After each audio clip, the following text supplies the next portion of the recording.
नमस्कार, मैं doctor Sumit, senior intervention cardiologist, Leecrest hospital Vasundhara से।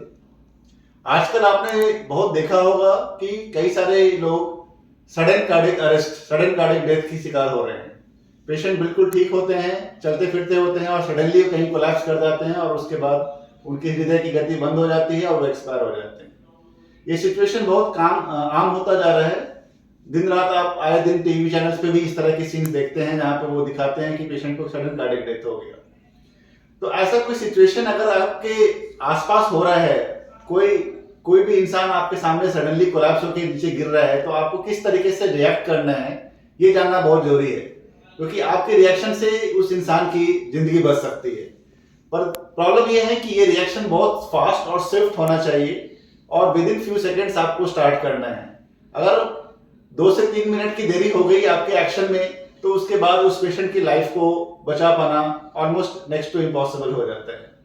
उस प्रोसेस को कहते हैं CPR, cardio pulmonary resuscitation. Cardio pulmonary resuscitation यानी कि सीपीआर वह तरीका है जिसके थ्रू आप किसी भी इंसान के हार्ट को वापस रिस्टोर कर सकते हो, प्रोवाइडेड कि आपने इसको टाइमली स्टार्ट किया हो। तो आइए देखिए कि अगर कोई पेशेंट सडनली कोलैप्स हो जाए आपके सामने, आपके आसपास, तो आपको कैसे रिएक्ट करना चाहिए। सबसे पहले, जैसे ये पेशेंट हैं जो कोलैप्स कर गए हैं, सबसे पहले आपको ये देखना है कि पेशेंट रिस्पॉन्सिव है कि नहीं, क्या पेशेंट को रिस्पॉन्स दे रहा है। इसके लिए आप पेशेंट को पूछे, हेलो आप कैसे हो, हाय क्या हुआ आपको। उनके मेरी उंगली पकड़िए, उंगली पकड़ के मुझे इशारा कीजिए। तो आप देख सकते हैं कि ये पेशेंट किसी भी तरीके से रिस्पॉन्स नहीं दे रहा है, इसका मतलब ये पेशेंट अनरिस्पॉन्सिव हो चुका है। नेक्स्ट स्टेप होता है आपको ऐसे पेशेंट में इमीडिएटली शाउट फॉर हेल्प। आप हेल्प के लिए आसपास जो भी आपके लोग हैं उनको हेल्प करने के लिए पुकारिए, प्लीज आप आइए हमारी मदद कीजिए, पेशेंट ये इंसान कोलैप्स कर गया है।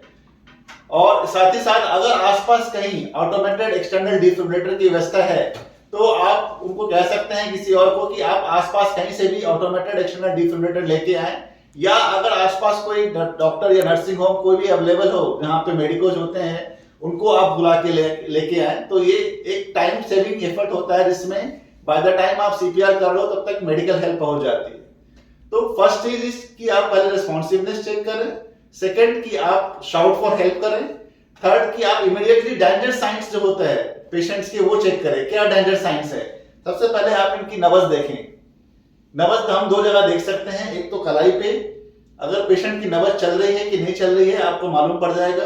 दूसरा, आप पेशेंट की गर्दन के पास अपने राइट थंब को रख के भी देख सकते हैं कि यहाँ पे पेशेंट की नब्ज चल रही है कि नहीं चल रही है। आपको एक पल्स सा फील होता है आपके थंब के पल्प पे। तो अगर ये पेशेंट का नब्ज नहीं चल रहा है, इसका मतलब इनकी दिल की धड़कन बंद हो गई है या फिर बहुत ज्यादा फास्ट हो गई है, जिसको हम वेंट्रिकुलर टैकीकार्डिया या वेंट्रिकुलर फिब्रिलेशन बोलते हैं, जिस केस में हमें पल्स नहीं मिलता है। सेकेंड चीज होता है कि पेशेंट का ब्रीदिंग देखना है कि पेशेंट ब्रीथ कर रहा है कि नहीं।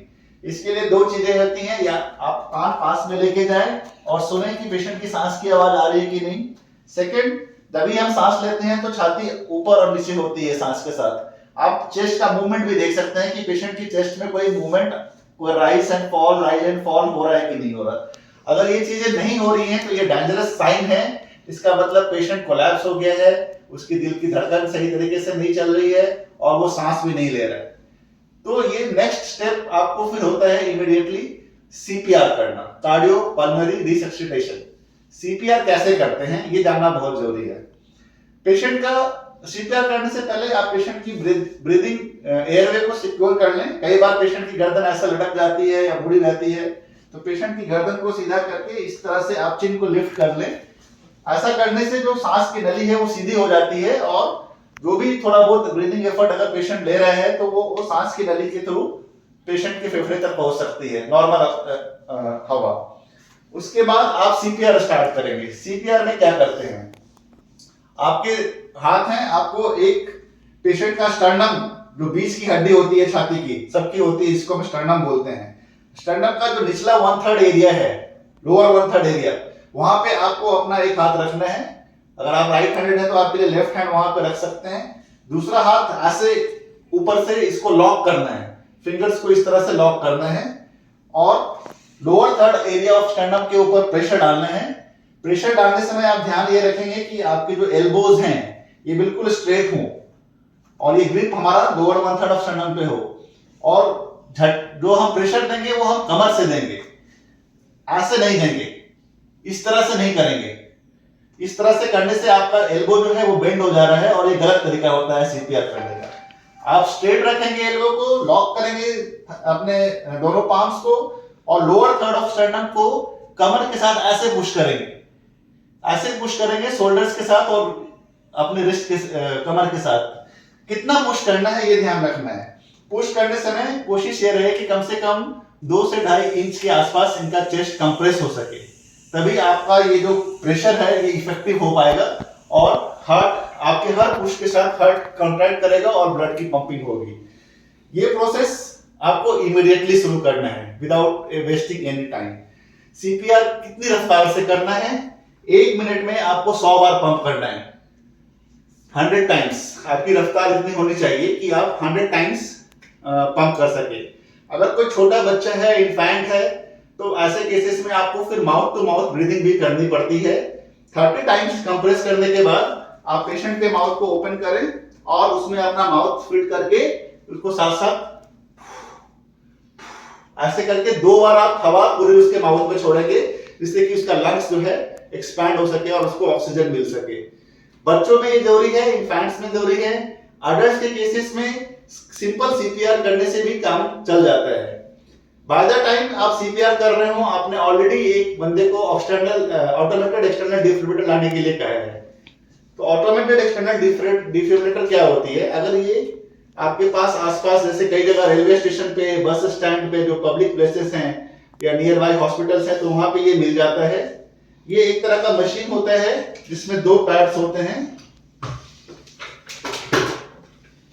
ये पैड्स में निशान लगा होता है, आपको एक पैड यहां लगाना है चेस्ट के बिल्कुल स्टर्नम के राइट साइड में, और दूसरा पैड जो है जहां पे हार्ट का लेफ्ट साइड लोकेशन होता है वहां लगाना है। जैसे ही आप इसको लगाते हैं ये मशीन आपको ऑटोमेटिकली हार्ट की रिदम बताने लगता है, दिल की धड़कन चल रही है कि नहीं चल रही है, वो ऑटोमेटिकली वो खुद ही मशीन सेंस करता है। और अगर धड़कन खराब है, 200-250 की रफ्तार से वेंट्रिकुलर टैकिकार्डिया या वेंट्रिकुलर फिब्रिलेशन चल रहा है, तो ये मशीन खुद ही अपने आप आपको शॉक देता है। Connect pads cable. जैसे ही आप इसको कनेक्ट करेंगे आपको कमांड आएगा कनेक्ट पैड्स केबल, आप पैड कनेक्ट करेंगे। उसके बाद नेक्स्ट कमांड आएगा कि ये रिदम एनालाइज कर रहा है। अगर रिदम इनको लगता है मशीन को कि गड़बड़ है और इसको शॉक देना है, तो आएगा कि आप पेशेंट से दूर हो जाएं, पेशेंट को टच ना करें और अपने आप ये फिर शॉक देगा। शॉक देने से कई बार पेशेंट की धड़कन ठीक हो जाती है और पेशेंट होश में आ जाता है। ये एक लाइफ सेविंग प्रोसीजर होता है जो तुरंत करना है। इन केस अगर आपके पास ऑटोमेटेड एक्सटर्नल डिफिब्रिलेटर नहीं भी है, तो भी आप कोशिश करें कि जो दूसरे लोग आपके साथ अवेलेबल हैं उनमें से कोई नियरेस्ट जहां पे भी मेडिकल हेल्प हो सकता है उसको इन्फॉर्म करें और उनको लेके। सीपीआर कब तक करते रहना है ये भी इंपॉर्टेंट है। जब तक मेडिकल हेल्प ना मिल जाए या पेशेंट एम्बुलेंस के में ना आ जाए, तब तक किसी ना किसी को सीपीआर कंटिन्यू करते रहना है। इस सीपीआर करने में काफी एफर्ट लगता है, तो कई बार आप अकेले नहीं कर पाते। हर 1 या 2 मिनट पे आप किसी और को बोलें कि वो सीपीआर करता रहे, अल्टरनेट करते रहे, जिससे कि आप थक ना जाओ। तो ये प्रक्रिया अगर आप टाइमली इनिशिएट करते हैं और कंटिन्यू रखते हैं जब तक कि पेशेंट को मेडिकल हेल्प ना मिल जाए, तो ऐसे केसेस में कई सारे पेशेंट्स की जान आप बचा सकते हैं और आप हीरो बन सकते हैं। तो कृपया इसको सीखें और कभी भी किसी जरूरतमंद इंसान को इसकी जरूरत पड़े तो इसको जरूर करें। धन्यवाद।